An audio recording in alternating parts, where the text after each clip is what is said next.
Nous allons étudier le Daf Membet dans Masechet Gitin. Nous reprenons à la fin la première ligne du Daf Membet. Amar Rabba. Rabba au sujet de la marloquette Rabbanan et Rabbi qu'on va rappeler rapidement. Est-ce que lorsqu'un maître est totalement propriétaire d'un serviteur et qu'il ne libère qu'une moitié, est-ce que le serviteur arrive à acquérir cette moitié de liberté ou non? On a vu que lorsqu'il y avait deux propriétaires, ça pouvait marcher et que un des deux libérait la moitié, mais lorsque c'est le même propriétaire qui ne libère qu'une moitié de sa propriété dans le Even, est-ce que ça fonctionne ou pas? On avait une marloquette entre Rabbanan et Rabbi, et au-dessus, on avait vu une marloquette. Est-ce que ça parlait du cas où c'était Beshtar avec un document ou avec de l'argent? En tout cas, par rapport à cette marloquette, nous dit Rabba, Shechicher Chetzio Veniach Chetzio, Aval Shechicher Chetzio Machar Chetzio, Onatan Bematana Chetzio. Nous dit ici Rabba, la discussion n'existe que lorsqu'il a libéré une moitié et qu'il a gardé l'autre moitié en tant que propriétaire. Mais si il a libéré une moitié et que l'autre moitié il l'a vendue à quelqu'un d'autre, qu'il a donné l'autre moitié à quelqu'un, Kevan, des kanafik mine coulé, divreakol. Ici, selon tout le monde, ça marcherait à partir du moment où le maître s'est par rapport à lui-même dépossédé totalement du Haved. Eh bien, puisqu'il s'est dépossédé totalement du Haved, ça revient à un cas où on a deux propriétaires et qu'un des deux libère sa moitié, puisqu'il libère la totalité de ce qui lui appartient, cela fonctionne, même si finalement le serviteur lui-même n'acquiert qu'une moitié. À partir du moment où cette moitié est acquise, au moment où le maître se libère de tout ce qui appartient, tout ce qui lui appartient dans le serviteur, donc les 100%, puisque l'autre moitié va à quelqu'un d'autre, cela, selon Rabba, il n'y a pas de discussion ici entre Rabbanan et Rabbi. Objection d'Abaye. Marlé Abaye, tu veux dire que quand il libère la totalité du Haved, enfin, qu'il se sépare de la totalité du Haved, bien qu'il ne libère qu'une moitié, cela marche. Pourtant on a une braïta qui dit à Kotev, Nechasav, Lishna Avadav, celui qui écrit un document dans lequel il donne tous ses biens à ses deux serviteurs. Donc il a deux serviteurs et il écrit tous ses biens à tous ses serviteurs. Donc chaque serviteur va devenir propriétaire d'une moitié de ses biens, puisqu'il a tout donné à deux personnes. Kanu, nous dit ici la braïta, ils ont réussi à acquérir tout. Mais ils doivent chacun libérer l'autre. Vetania idach, et on a une autre braïta qui nous dit, celui qui dit que tous ses biens sont donnés à un tel et un tel, ces deux serviteurs, même eux-mêmes, ils n'ont pas réussi à acquérir leur propre liberté puisqu'ils font partie eux-mêmes des biens. Et du coup, ici, Abaye pense qu'on a ici la marloquette entre Rabbanan et Rabbi, puisque c'est exactement le cas dont on parlait, puisque la personne, le maître, s'est libéré de tout ce qui lui appartient et il a donné aux deux serviteurs. Donc finalement, tous les biens seront divisés en deux. Parmi ces biens, il y a les serviteurs eux-mêmes. Chaque serviteur va récupérer une moitié de lui-même et son autre moitié sera donnée à l'autre serviteur. Et pareil pour le serviteur qui est en face. Et du coup, ici on a une marloquette. Selon certains, première braïta, on voit qu'ils ont réussi à tout acquérir. Ils ont acquis la moitié de chaque maison, de chaque terrain et la moitié d'eux-mêmes. Et selon l'autre braïta, on voit que même leur propre moitié, ils n'ont pas réussi à l'acquérir. Et donc, propose ici à Baye, puisqu'on a deux braïtotes qui s'opposent, sûrement qu'une braïta est selon Rabbanan, une braïta est selon Rabbi Harabi, à Rabbanan.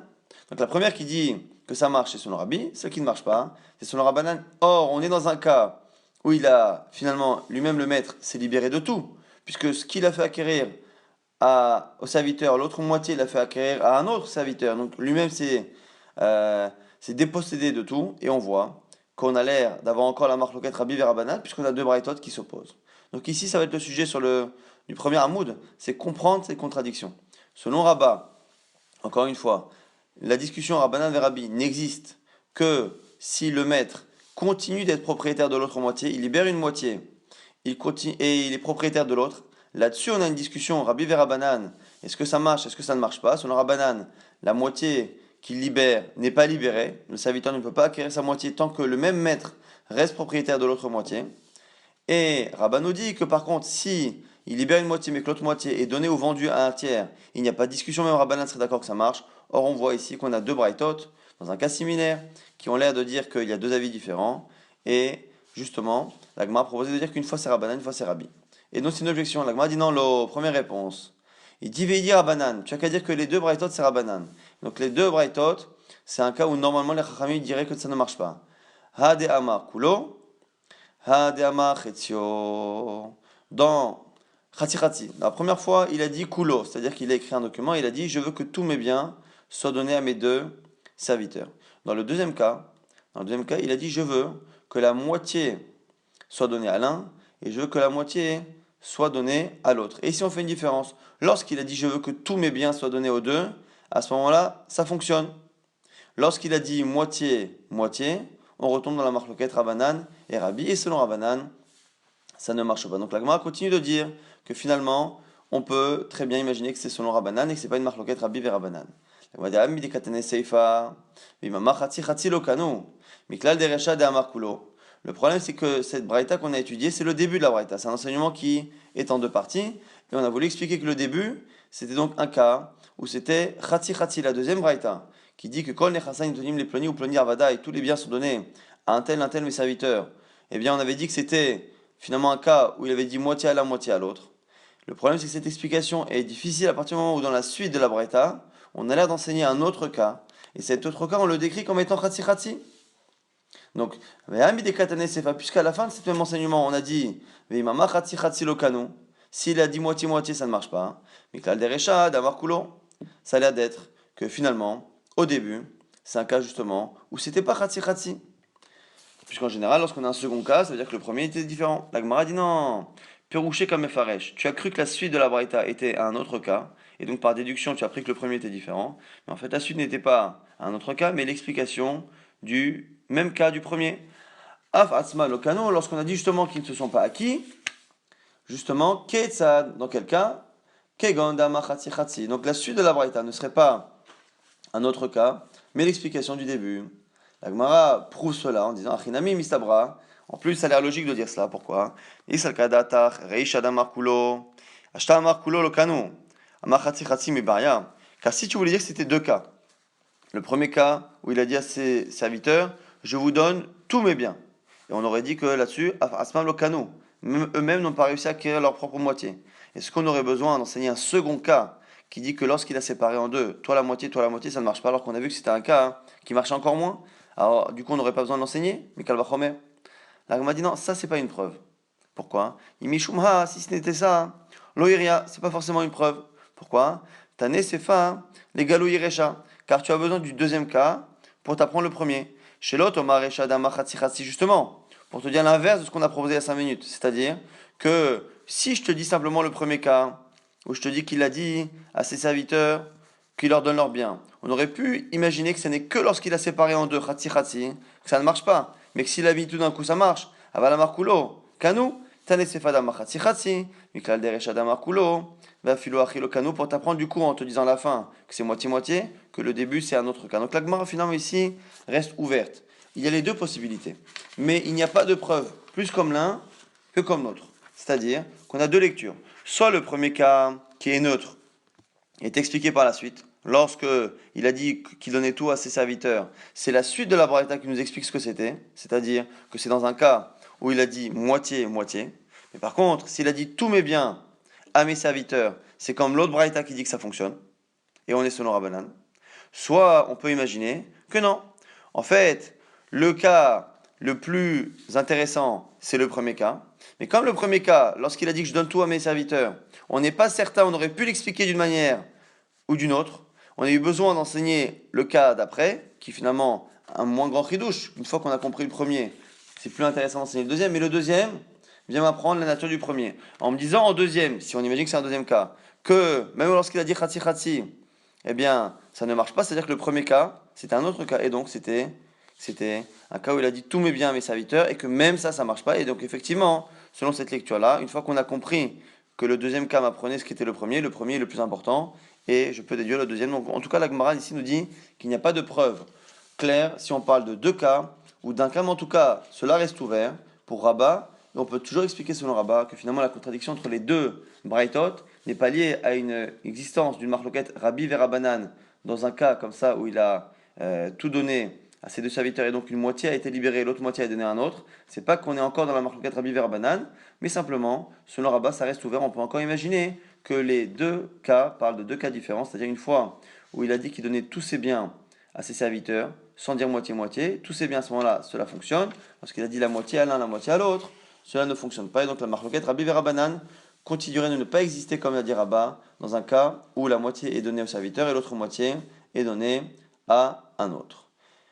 La Gemara maintenant propose une autre réponse pour expliquer la contradiction entre les deux Braithot. Et encore une fois, le fait de trouver une réponse à ces contradictions permet encore une fois de sauver la vie de Rabba. Rabba qui pense qu'il n'y a plus de discussion lorsque la partie qui n'est pas libérée est donnée à un tiers, c'est-à-dire que le maître s'est dépossédé d'un coup de tout, une moitié il libère et l'autre moitié donne à l'autre, on a dit il n'y a pas de discussion. Or, cette contradiction des Braithot, si elle est une marloquette entre Rabbi et Rabbanan, va à l'encontre justement de ce que vient de dire Rabba. Donc il faut une autre réponse pour encore une fois défendre Rabba. Velo kashia, tu peux dire Vei baitema, tu peux encore dire Velo kashia que c'est pas une contradiction. Kan beshtar echad, kan bishte shtarot. Une fois on parle d'un document, une fois on parle de deux documents. Lorsqu'on parle d'un seul document, ça ne marche pas, parce que certains pensent qu'on ne peut pas libérer un serviteur, deux serviteurs avec un même document. Ça n'a rien à voir avec l'histoire de moitié et moitié, c'est le fait que de manière générale, on apprend la libération d'un esclave, d'un serviteur, par document du guet que l'on donne à une femme. Or, on ne peut pas écrire un guet pour deux femmes. On peut pas, un homme qui a deux femmes ne peut pas écrire sur un guet, je divorce un tel, je divorce un tel. Ça ne marche pas. Du coup, pareil pour le document, certains pensent que le document qui libère un serviteur ne peut pas être utilisé pour deux serviteurs.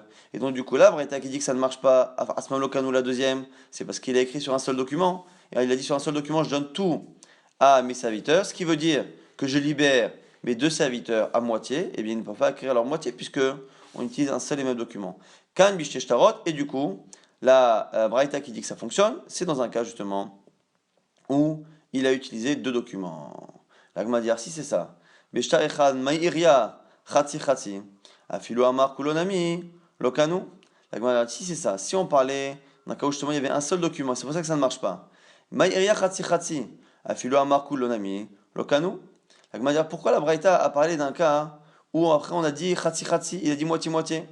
Puisque finalement selon ce qu'on vient de dire, à partir du moment où il y a un seul document, même s'il n'a pas dit moitié moitié, ça ne marche pas. La Gemara dit tu as raison, c'est ça la kavana de la Braïta. Chinami kama, voici ce que voulait dire la Braïta. Af asma lokanu, midvarim amorim bishtar echad. La deuxième Braïta qui dit que ça ne marche pas, c'est dans un cas où il a utilisé un seul document. Aval bishte shtarot. Mais après la Braïta enchaîne sur quelque chose qui est un peu différent. Mais par contre lorsqu'il y a deux documents, kanu, ça marche. Chose qui n'est pas marquée dans la Braïta mais qu'il faudrait rajouter. Et du coup, une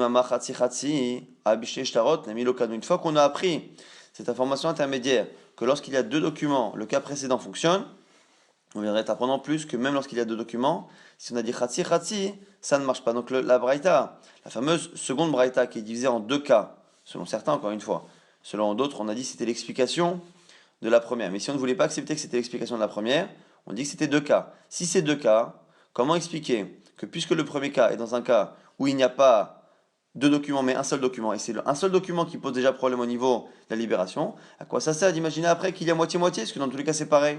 Du coup on est obligé de dire encore une fois que dans le premier cas, ce qui bloque c'est le fait qu'il y ait un seul document, et dans le second cas, on a dit khatsi khatsi, c'est un cas où il y aurait deux documents, et donc on n'aurait pas de problème au niveau du document, mais au niveau du fait qu'il a dit moitié-moitié. Donc c'est une deuxième réponse encore une fois qui est pour l'instant validée, pour justifier la contradiction entre les deux braïtot dans un cas où la moitié a été libérée, l'autre moitié a été donnée à quelqu'un d'autre. Pourquoi une contradiction? C'est pas encore une fois la marloquette Rabbi et Rabbanan qui existe, puisque Rabba dit qu'elle n'existait plus dans ce cas-là, mais c'est parce que on parlait une fois d'un cas où il y avait un seul document, et dans un autre cas il y a deux documents, et selon certains, lorsqu'il y a un seul document pour libérer deux esclaves, ça ne peut pas fonctionner de la même manière qu'on ne peut pas libérer deux femmes, divorcer deux femmes avec un même get. Veibaitema, autre réponse possible pour ces deux braïtot, velo kashia, il n'y a pas de contradiction. Kan bevatachat, kan beze acharze. Une fois la libération des serviteurs a été faite en même temps, et là où ça ne marche pas, dans le deuxième braïta, c'est quand c'est beze acharze, l'un après l'autre. La Gemara s'étonne et dit alors, bishlama batralo kane, de hakane le kama. Je peux comprendre que lorsqu'il a libéré, il a donné tous ses biens à ses serviteurs l'un après l'autre, je peux comprendre que le deuxième n'acquiert pas. Mais le premier, oui. Et la kama, l'ikne nafshe, ou le kanya havere. le premier, si c'est finalement pas fait en même temps, il a fait une acquisition à son premier serviteur, je veux que tous mes biens soient à mon premier serviteur. Le premier serviteur a tout acquis, il a acquis lui-même à 100%, et il a acquis l'autre serviteur à 100%. Donc le deuxième, effectivement, il est bloqué, mais le premier, pourquoi pas? La mechavata kedeshena mi'aikara. Donc la Gemara repousse pour l'instant cette troisième réponse et dit je préfère les deux premières, celles que tu as données avant. Ravashi Amar, Shani Atam, de Kakarelehu Avadai. Autre réponse maintenant pour expliquer la deuxième braïta. Pourquoi ça ne marcherait pas si on regarde bien dans les deux braïtot, c'est à chaque fois quelqu'un qui disait je veux tout donner à mes serviteurs, sauf que dans le premier cas, il les nomme, et dans le second cas, la braïta qui ne marche pas, il les nomme, mais il les appelle toujours Avadai mes serviteurs. Nous dit ici Ravashi, le fait qu'il les appelle serviteurs, c'est ça en fait qui bloque. C'est une manière de dire je leur fais acquérir tous mes biens, sauf eux-mêmes, puisque je continue de les appeler encore Avadai mes serviteurs. Malé Rafram le Ravashi, Pedilma Avadai Shayukva. Abraham objecte, dit mais attends, c'est normal qu'il les appelle ses serviteurs, puisqu'ils sont serviteurs jusqu'à justement l'acquisition. Et donc juste ceux qu'il les appelle, un tel, qui sont jusqu'à présent, qui ont été jusqu'à présent, mais serviteurs. Milotnan, il est obligé de dire ça, pourquoi? À côté, on est Chassav le Avdo, Yatzal Cherut, tout celui qui écrit, qui donne tous ses biens à son serviteur. On a dit Yatzal Cherut, son serviteur, est libéré lorsqu'il y a un seul serviteur.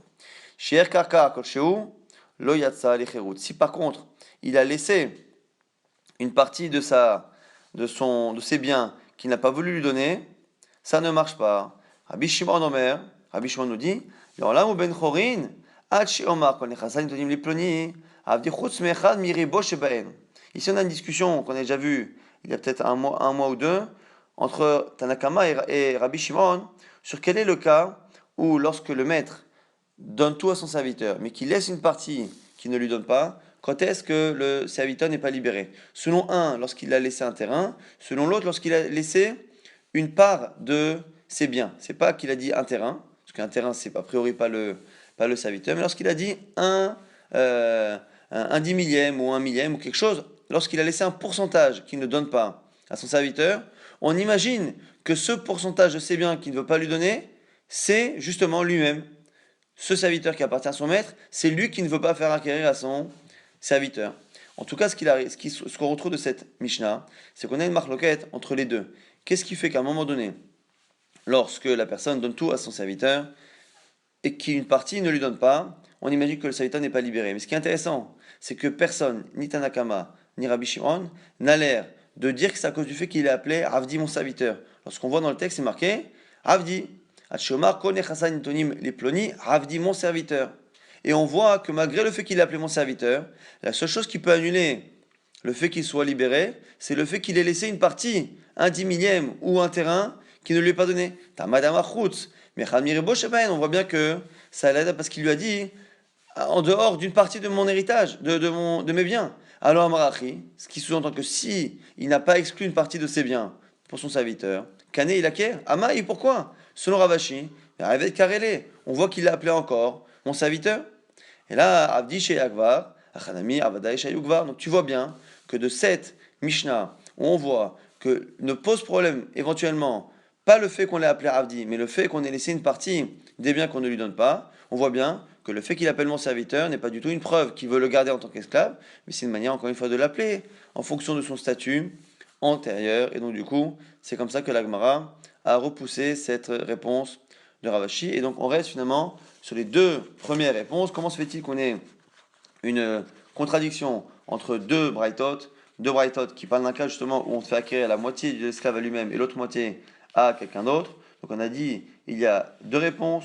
Soit, première cas on a dit que finalement ces deux braïtot étaient un où l'acquisition était faite l'un après l'autre, ça on avait rejeté, donc on ne la tient pas. Donc finalement, si on retient les deux seuls avis qui sont retenus, c'est une fois lorsqu'il a dit kulo, il a dit je donne tout à mes esclaves, une fois il a dit je donne la moitié à l'un, la moitié à l'autre, lorsqu'il a dit je donne tout aux deux, ça marche, lorsqu'il a dit moitié-moitié, ça ne marche pas. Et autre possibilité, la discussion porte sur un autre sujet, est-ce qu'on peut libérer deux esclaves avec un seul document ou pas? Avec un seul document ça ne marche pas, avec deux documents cela marche. Ce sont les deux réponses qui sont données qui seront retenues par la Gemara pour justifier la contradiction entre les deux braïtot et continue de dire comme Rabba que dans ce type de cas, on n'a plus de discussion entre Rabbanan et Rabbi. Maintenant, on a une halakha qui est liée à notre Mishnah. On a parlé de quelqu'un qui était Khatsi Eved, Khatsi Ben Chorin, qui était moitié libre et moitié esclave. Maintenant, la Gemara va essayer de juger certains cas. Des Gachoshor, celui qui finalement a été frappé par le taureau qui appartient à quelqu'un, et normalement, le maître du propriétaire du taureau doit payer au propriétaire de l'esclave. Ici, il est moitié-moitié. Alors, on nous dit ici, cet enseignement de Natana, Yom shel rabo le rabo, Yom shel atzmo le atzmo.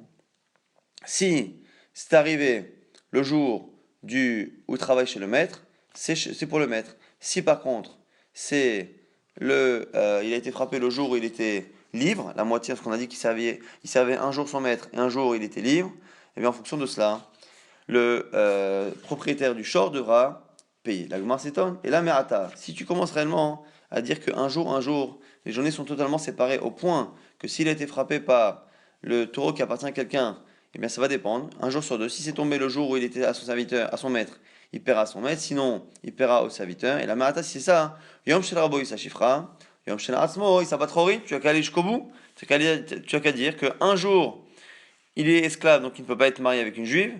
Et le lendemain, il est complètement libéré, donc il peut épouser une juive. Or, on a vu dans la Mishnah que Enot Akana, il n'a pas de solution, il peut épouser personne. Agma réfute et dit qu'il y a une différence. Il sera le Kamrinan, on ne parle pas des interdits. Il y a encore une fois par rapport aux serviteurs deux statuts, le côté servitude, asservissement par rapport à quelqu'un, et le côté statut halachique qui lui interdit d'épouser une juive. On a même vu que pour le libérer, on pouvait le libérer en deux temps, et qu'on peut avoir une libération qui était liée à son appartenance à son maître au niveau du travail et du corps, et après on pouvait avoir de l'autre côté une libération par rapport au statut halachique qui l'interdit d'épouser une juive. Et là ici c'est la même chose, on a des fonctionnements qui sont différents. Il est vrai que par rapport au travail, il est totalement libre pendant un jour et totalement esclave le jour d'après. Mais par contre, par rapport au halachot, par rapport au fait de se marier avec une juive, il est évident qu'on ne peut pas faire ce genre de distinction. C'est comme ça que la Gemara repousse cette objection.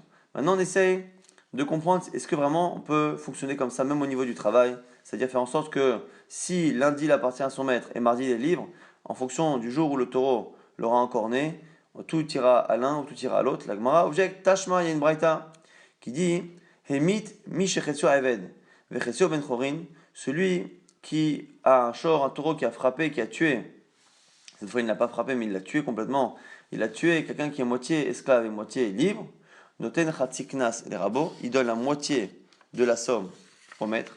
Vechatzik kofer les yorshav, et il donne la moitié du kofer, de la valeur entre guillemets de la personne défunte, à ses héritiers. C'est une halakha qui est typique lorsque le taureau a tué quelqu'un, les héritiers reçoivent une somme qui correspond à ce qu'on peut appeler la valeur entre guillemets de la personne qui est décédée. Et donc on voit que par contre ici, puisqu'il est moitié-moitié, on voit qu'on donne moitié-moitié. Et qu'on ne compte pas, on ne tient pas compte du jour. Amaï, l'agmar objecte selon toi. Achinami, l'imayom chez le rabot. Les rabots, yom chez l'asmo, l'agmar dit attends. Si c'est ça, on devrait faire selon ta logique. C'est-à-dire, si il a été tué un lundi où il appartient à son maître, on donne tout à son maître. S'il a été tué un mardi où il appartient à lui-même, on donne tout l'argent à ses enfants. Or, on voit que la logique que tu as appliquée sur un encornement lié à un taureau, mais qui est juste une blessure, on ne la suit pas dans cette braïta au niveau de la mort. L'agma répond, Shaneacha, Deka, Kalia Karna. C'est spécial. C'est spécial.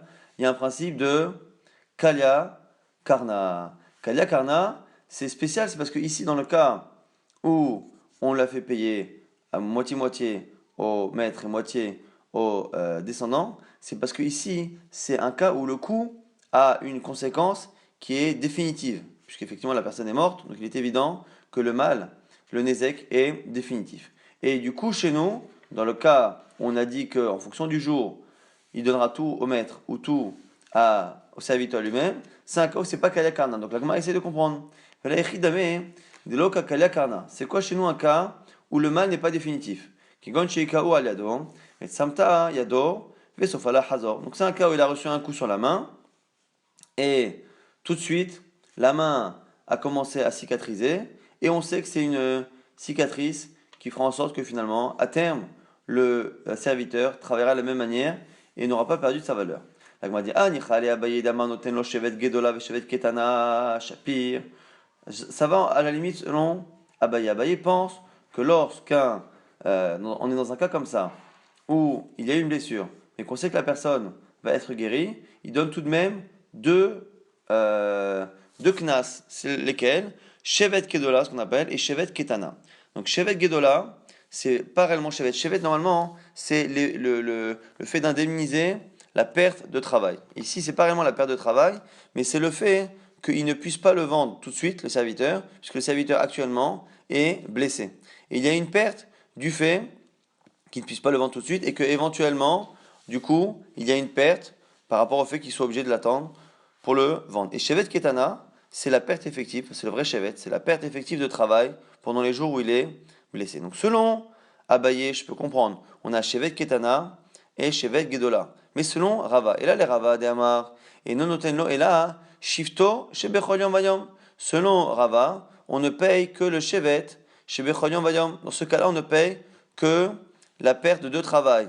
Là, il y a un problème. Haïshohu, là, on a un problème. C'est quoi? C'est que la halakha qui dit que lorsque quelqu'un est blessé par un coup, on doit lui payer les jours de travail qui sont chômés à cause de la blessure, n'existe que lorsque c'est un homme qui frappe son prochain. Ish qui était ma'amito, lorsqu'un homme, c'est marqué dans la Torah, un homme qui fera une blessure et qui mettra un défaut dans le corps de son prochain, à ce moment-là, il devra payer les jours justement de travail qui sont chômés à cause de cette blessure. Or ici, on a un souci, c'est que pour imaginer que la blessure ne soit pas définitive, on est obligé de parler d'un cas où la seule chose qui reste à payer selon Rava, c'est le fait de payer au jour le jour. Or au jour le jour, un taureau qui a encore né ne n'oblige pas son maître à payer. Donc ici on est en tenaille selon Rava. Selon Abaye ça va, parce que selon Abaye, on paye à la fois pour les jours qui sont chômés et à la fois pour la perte globale qu'il y a sur le serviteur. Donc on peut très bien imaginer ici que c'est cette perte globale sur le serviteur sur laquelle on a dit, cette perte globale sur la vente, si on est tombé un lundi, on le donne au maître, si c'est tombé un mardi, on le donne au Aved, au serviteur lui-même. Par contre, selon Rava, ou dans un cas où la blessure ne sera pas définitive, on ne paye que le nombre de jours qui sont chômés. Ça, puisque ça n'existe pas dans un cas où c'est un taureau, on a un problème. On ne peut pas imaginer que la blessure est définitive, car si elle est définitive, on est obligé de dire, comme là-bas la Braïta, que si c'est définitif, on donne moitié-moitié. Donc on ne peut pas dire que c'est définitif. Si on dit que c'est pas définitif, selon Rava, la seule chose qui reste à payer est quelque chose qu'on ne paye pas lorsque c'est le taureau qui est en corne, et donc du coup on n'a pas de solution selon Rava. Comment comprendre cette fameuse Braïta, qui est une Braïta, c'est un enseignement Tanaïm, qui a dit qu'on donne en fonction du jour où il a été blessé, comment la faire tenir cet enseignement à la fois avec l'autre Braïta qui dit que si c'est définitif, on fait moitié-moitié, quoi qu'il arrive, ça ne dépend pas du jour, et avec Rava qui dit que lorsque ce n'est pas définitif, comme le cas qu'on voudrait dire dans notre Braïta, on se retrouve à ne payer que quelque chose qu'un taureau ne doit pas payer lorsqu'il est en corne. La Gemara propose deux solutions qui sont assez extrêmes. Ibaïtema, Kesheikahu Adam. Peut-être que tu peux dire que finalement, l'enseignement là-bas de Tanaïm, le tout premier, qui marquait Nega Roshor, il a été encorné par un taureau. Il faut corriger et dire que c'est pas finalement un taureau, mais c'est un homme qui l'a blessé. Ça permettrait, selon Rava, de comprendre pourquoi on lui paye les jours chômés. Donc c'est une correction qui est assez hasardeuse. Veibaïtema, et autre solution qui est aussi difficile, Memrahi ou Memra ale Rava los virale. C'est un chilouk nouveau de dire que finalement cet enseignement qu'on a dit, qui est un enseignement de Tana, c'est une memra. Ça n'a pas le statut classique d'un enseignement d'un Tana, comme une Mishnah ou une Braïta. Ce serait juste une parole, une halakha qui aurait été dite comme ça, qui n'aurait pas le même poids qu'une Mishnah ou qu'une Braïta. Et Rava serait en désaccord. Donc quoi qu'il arrive, on a deux réponses ici assez extrêmes pour comprendre comment Rava s'en sort avec ces deux enseignements. Soit on dit qu'il n'est pas d'accord avec cet enseignement des Tanaïm, parce que c'est ni Braïta ni Mishnah, ce qui est un chidouche. Soit on dit qu'on corrige et qu'on dit que c'est pas un cas d'un taureau. Encore une fois, l'objection était du fait qu'on ait une Braïta qui nous dit que lorsque le mal est définitif, fait par un taureau, on paiera moitié-moitié aux héritiers et de l'autre côté au maître quoi qu'il arrive, indépendamment du jour. On a un autre enseignement qui nous dit que ça dépend du jour lorsqu'on blesse. On avait dit que c'était une différence entre un ézec, un mal qui est définitif, et l'autre qui ne l'est pas. Et donc si on est dans un cas où c'est pas définitif, selon Rava, la seule chose qui restera à payer quand le mal n'est pas définitif, c'est quelque chose qui n'est payé que lorsque c'est un homme qui fait du mal, non pas un taureau. Donc on a une impossibilité d'expliquer le cas. Si ce n'est encore une fois si on corrige et qu'on dit que c'est pas un taureau mais c'est un homme qui l'a blessé, ou qu'on dit qu'encore une fois Rava n'est pas d'accord avec cet enseignement. Et bah, allez, une nouvelle question maintenant par rapport à Rava dit mais Okav get shichro. Celui à qui ne manque un serviteur, à qui il ne manque qu'un document de libération. C'est-à-dire qu'il ne peut plus travailler chez son maître. Donc c'est son maître qui soit s'est dépossédé de son corps et de son travail, soit son maître qui a été Magdish, qui l'a sanctifié pour le Beth Amikdash. On a dit du coup il ne pouvait plus servir chez lui, mais il n'est pas encore libre à 100%, c'est-à-dire qu'il ne peut pas épouser une juive, il lui faut un get shichro. Dans cette situation qui est intermédiaire, la question c'est yesh lo knas ou en lo knas. Lorsque on a justement quelqu'un qui a son taureau qui a tué le serviteur, en dehors de tout ce qu'on doit payer, on doit payer à un moment donné un knas. Un knas, c'est un type de sanction particulière qui n'est pas forcément lié à la valeur ou forcément lié à la perte. Un knas, c'est une amende forfaitaire. Et cette amende forfaitaire, ici on a une question. Est-ce que cette amende forfaitaire revient au maître ou pas? Puisque le maître est propriétaire encore de la partie halachique, du statut halachique du serviteur, mais n'est plus propriétaire du corps et du travail. Et c'est la question de l'Agmara. Kesef, Shoshim, Shekalim, Iten la Adonav. C'est marqué dans la Torah que, indépendamment de la valeur de l'esclave et de la perte occasionnée de tout cela, Kesef, Shoshim, Shekalim, on donnera 30 shekels de Kesef, l'argent, Iten la Adonav sera donné à son maître. Et la question ici, l'Agmara, Amachamana, est-ce qu'on regarde bien au sens propre du terme que c'est marqué la Adonav à son maître? Et ici, il n'est plus réellement son maître, qu'il n'est pas maître de son corps et de son travail. Ou est-ce que le fait qu'il ait besoin encore de son maître pour recevoir le document, pour être complètement libéré et se marier, est-ce que finalement, ça ne s'appelle pas encore en partie qu'il est son maître? C'est la question de la Gemara. Tashma, on essaie d'apprendre avec une braïta. Celui qui est un taureau qui tue un serviteur qui est à moitié libre, à moitié appartenant à un maître, il donnera la moitié du knas, donc de l'amende forfaitaire de tranche kalim, il donnera la moitié à son maître et la moitié aux héritiers. L'Agmadi Mailav Kemishna Harona. Et du coup, n'est-ce pas que ça va selon la deuxième version de Beth Hillel? Rappelez-vous que dans la Mishnah, on avait deux avis dans Beth Hillel. Au départ, Beth Hillel qui pensait justement que moitié-moitié, il travaille à moitié pour son maître, à moitié pour lui-même.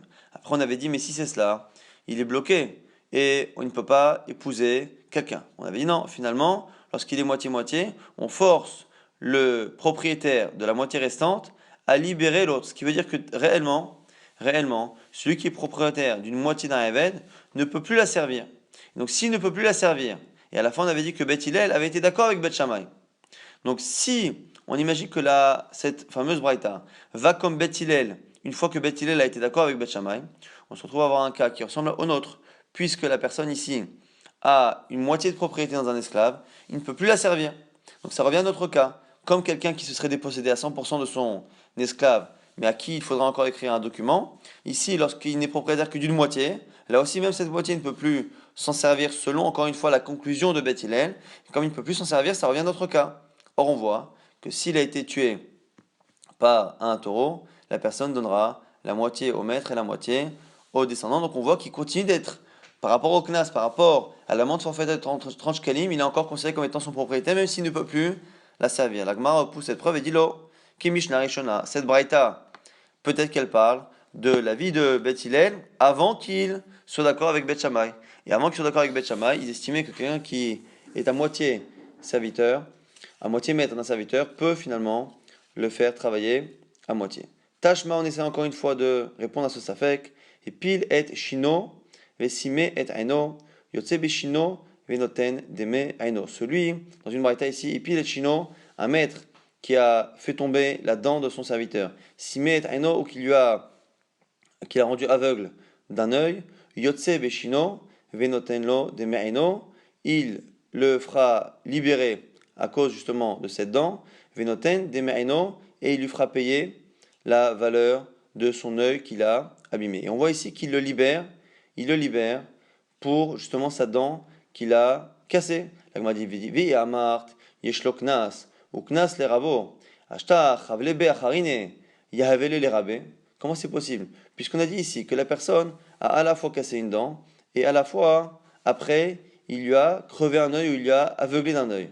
Et la Gemara s'étonne.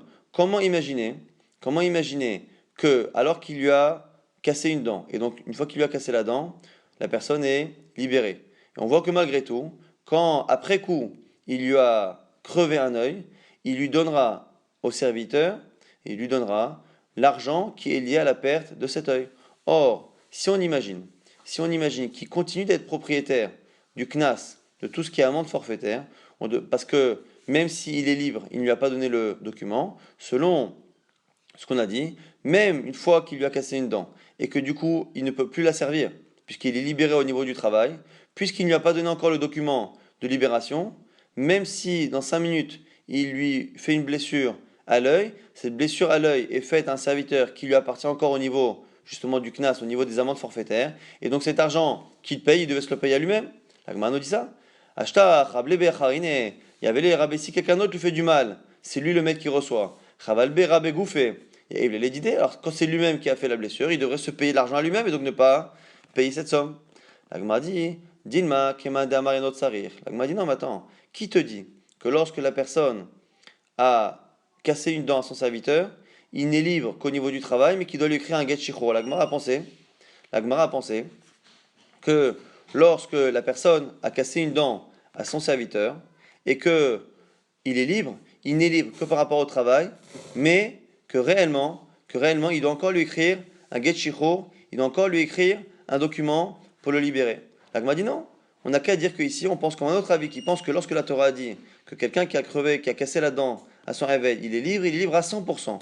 Et comme il est libre à 100%, c'est la raison pour laquelle lorsque 5 minutes après, il lui fait un dommage à l'œil, le dommage revient totalement au serviteur. Et donc on n'a aucune preuve ici, aucune preuve que dans le cas où il n'a libéré que le travail, que le corps du serviteur, et qu'il est encore propriétaire du statut halachique et qu'il doit lui donner le guet, on n'a toujours pas de preuve à qui justement va l'argent d'une éventuelle blessure ou d'une éventuelle mort du serviteur. Donc la Gemara dit, Detania, Bechoulan, la Gemara justement montre que c'est une marloquette Tanaïm, le fait justement que lorsque le Haved est libéré à cause d'une blessure, est-ce qu'il doit encore une fois lui donner un guet ou pas? C'est une marloquette Tanaïm. Detania, Bechoulan, Haved Yosef Baen Echerout.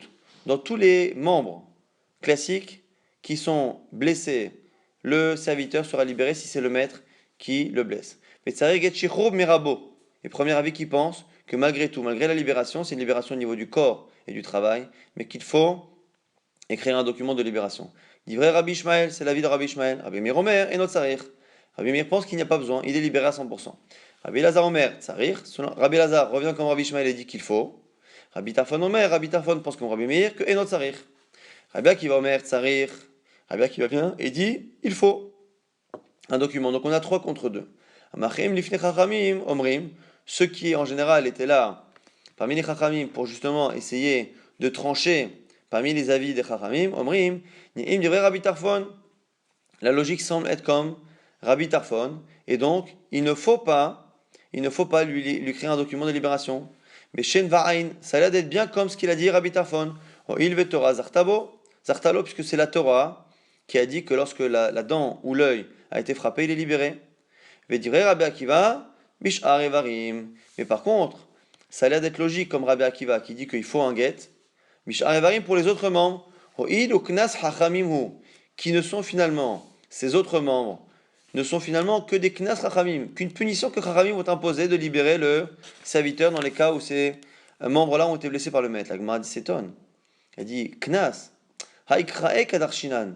Mais les autres membres, à part la dent et l'œil qui sont marqués clairement dans la Torah, les autres membres, c'est pas des inventions de chachamim, ce sont des déductions que les chachamim ont trouvées dans la Torah. Donc c'est krae kadarshinan, c'est des déductions, des psukim.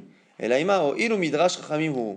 Il faut mieux comprendre. Ce qu'on a dit, c'est qu'on fait une distinction entre ce qui est écrit dans la Torah clairement et ce qui est déduit de la Torah par un knas. Et finalement, est-ce qu'il faut un document ou pas un document? On fera finalement une pshara entre les deux avis. On avait certains qui pensaient qu'il fallait toujours écrire un document, d'autres qui disaient qu'il fallait jamais écrire un document lorsqu'un des membres est blessé. Et finalement, la halakha est qu'on fait entre les deux. Pour les deux membres, l'œil et la dent, qui sont marqués clairement dans la Torah, on n'aura pas besoin d'un document. Pour ceux qui ne sont pas marqués clairement, mais que les Chachamim déduisent, il faudra un document. Il va y aller une nouvelle She'ela de la Gemara, la dernière. Mais au Kav Get Shichur, le même cas que précédent, c'est-à-dire qu'il ne peut plus le faire travailler parce qu'il l'a libéré au niveau du travail, par exemple.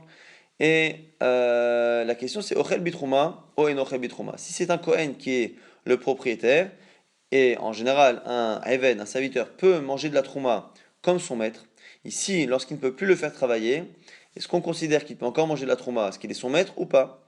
Kinyan Kaspo Amara Hamana, Ve'ailav Kinyan Kaspohu, la Torah a dit que celui qui mangera de la Trouma, c'est celui qui est la propriété financière de son maître, Kinyan Kaspo.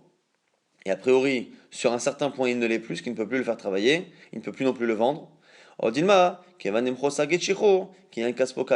que le fait qu'il ait encore besoin d'un document pour être libéré, pour se marier, ainsi de suite, est-ce que là-dessus on le considère encore comme propriétaire, et donc c'est encore Kinyan Kaspo, c'est encore une de ses propriétés financières. Tashma, viens essayer d'apprendre. Tamar Ramesharshia a dit Kohenet shit arev vlada bevla shifra.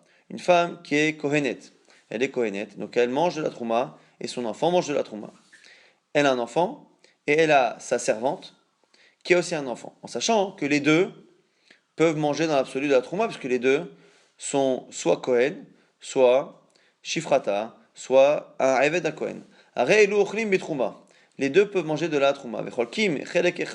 À la Goren, et ils partagent même les dons de trouma. Lorsque les deux enfants qu'on a confondus, on ne sait pas qui est qui, ont grandi, mais shacherim, ze et ze, ils peuvent les deux finalement se libérer, ils doivent se libérer l'un l'autre car on ne sait pas lequel finalement est esclave. Intéressant que l'Agmara ici a l'air de comprendre que ce cas-là répond à notre question. Notre question, c'est lorsqu'on a un serviteur qui est à moitié libéré, à moitié esclave, c'est-à-dire qu'il est libéré au niveau du travail, mais il est encore bloqué au niveau du get shichur. Est-ce qu'il doit manger de la trouma ou pas? On se demande si oui, sinon. La Gemara essaye de comprendre à partir de cette braïta. Et dans cette braïta-là, on voit, enfin c'est une Mishnah plutôt, dans cette Mishnah, on voit que lorsqu'on a un enfant qui a un doute, sur lequel on a un doute sur le statut, il continue de manger de la trouma. Et donc on imagine que le fait qu'on ait un doute sur son statut et qu'il mange de la trouma, ça viendrait répondre à notre question. Et pareil chez nous, lorsqu'on a un évêque qui est à moitié libre, à moitié esclave, il devrait manger de la trouma. La Gemara dit non, Achi ashta, atamim yavo liliaou veyomar, mechal minayu da evedu kinyan kaspo karinabe. La Gemara dit, mais ça n'a rien à voir. Là-bas, on a juste un doute. Il y a un flou sur le statut de la personne. On ne sait pas s'il est Kinyan Kaspo ou pas. Si Eliyahu Navi venait et nous disait, lui c'est le Eved et lui c'est le fils de la Kohenet, ça marcherait. Mais là ici, c'est parce qu'on a un doute. C'est pas pareil. Dans l'autre cas, dans le cas où il a été libéré totalement au niveau du corps et du travail, peut-être que c'est différent et que le fait qu'il ait été libéré à 100% au niveau du travail, ça veut dire que finalement, il est complètement interdit de consommer de la trouma. Et donc du coup la Gemara ne donne pas de réponse à ça. On va très rapidement résumer toutes les idées qu'on avait vues. On avait une première idée importante, la marloquette Rabbi Vera Banan. Est-ce que lorsque quelqu'un libérait la moitié de l'esclave, lorsqu'il libère la moitié de l'esclave, est-ce que cette moitié est acquise ou pas? Selon Rabbi, oui. Selon Rabbanan, non. On a vu que selon Rabba, cette discussion n'existe que lorsque le maître continue d'être propriétaire de l'autre moitié, c'est-à-dire qu'il a libéré une moitié et qu'il est propriétaire de l'autre. Si par contre la moitié qui n'a pas libéré a été vendue ou donnée à un tiers, il n'y a plus de discussion. Et on avait du coup deux braïtotes qui avaient l'air de le contredire, mais qui avaient été finalement répondues. C'était deux braïtotes. Un cas où à chaque fois le maître donnait tous ses biens à deux serviteurs. Une fois ça marchait, une fois ça ne marchait pas. Comment comprendre qu'une fois ça marchait, ça ne marchait pas? Ce n'est pas la marloquette Rabbi Vera Banan qu'on retrouve dans ce cas-là, puisque c'est le cas où Rabba a dit qu'il n'y en avait pas. On avait dit deux réponses. Soit c'est parce qu'une fois on utilisait un seul document, et une fois deux documents. Si on utilise un seul document, selon certains, un seul document ne peut pas libérer deux esclaves, de la même manière qu'on ne peut pas divorcer deux femmes avec un même document. Et autre possibilité, c'est qu'une fois il a dit tous mes biens, je les donne à mes deux serviteurs, et à ce moment-là ça marche. S'il a dit je donne la moitié à l'un, la moitié à l'autre, ça ne fonctionne pas. Ça c'était la première partie du DAF. On avait également une autre question par rapport justement par rapport au cas où on a quelqu'un qui est à moitié libre et à moitié serviteur. Est-ce que lorsqu'il est frappé par un taureau, est-ce que le propriétaire du taureau doit dédommager, qui il doit dédommager, on avait fait une grande différence. Si la blessure est mortelle ou que la blessure est définitive, à ce moment-là, il devra payer moitié-moitié, moitié au serviteur qui est libre et moitié au maître. Évidemment, si le serviteur est mort, c'est moitié à ses héritiers. Par contre, si la blessure n'est pas définitive, à ce moment-là, il ne devra payer que la perte qu'il y a par rapport à la vente éventuelle, et ça c'était selon Abaye. Selon Rava, on était obligé soit de corriger la Braïta, soit de dire qu'il n'était pas d'accord. On avait une autre question maintenant, est-ce que lorsque un maître a libéré le travail, mais il n'a pas donné encore le get shichrour, à qui revient le knas lorsque cet esclave est frappé à mort ou est blessé? Est-ce que le knas, l'amende forfaitaire de tranche kalim s'il est mort ou une autre, en fonction des choses, en fonction des blessures, est-ce que cette amende forfaitaire revient au maître à moitié ou pas? La question était posée et n'avait pas été résolue. Autre question qui n'a pas été résolue, lorsqu'on est dans un cas similaire où le maître n'est plus propriétaire du travail et du corps du serviteur, et que de l'autre côté, il est Cohen le maître, est-ce qu'il peut lui faire manger de la trouma en attendant ou pas? C'est une question qui n'a pas encore une fois été résolue par la Gemara.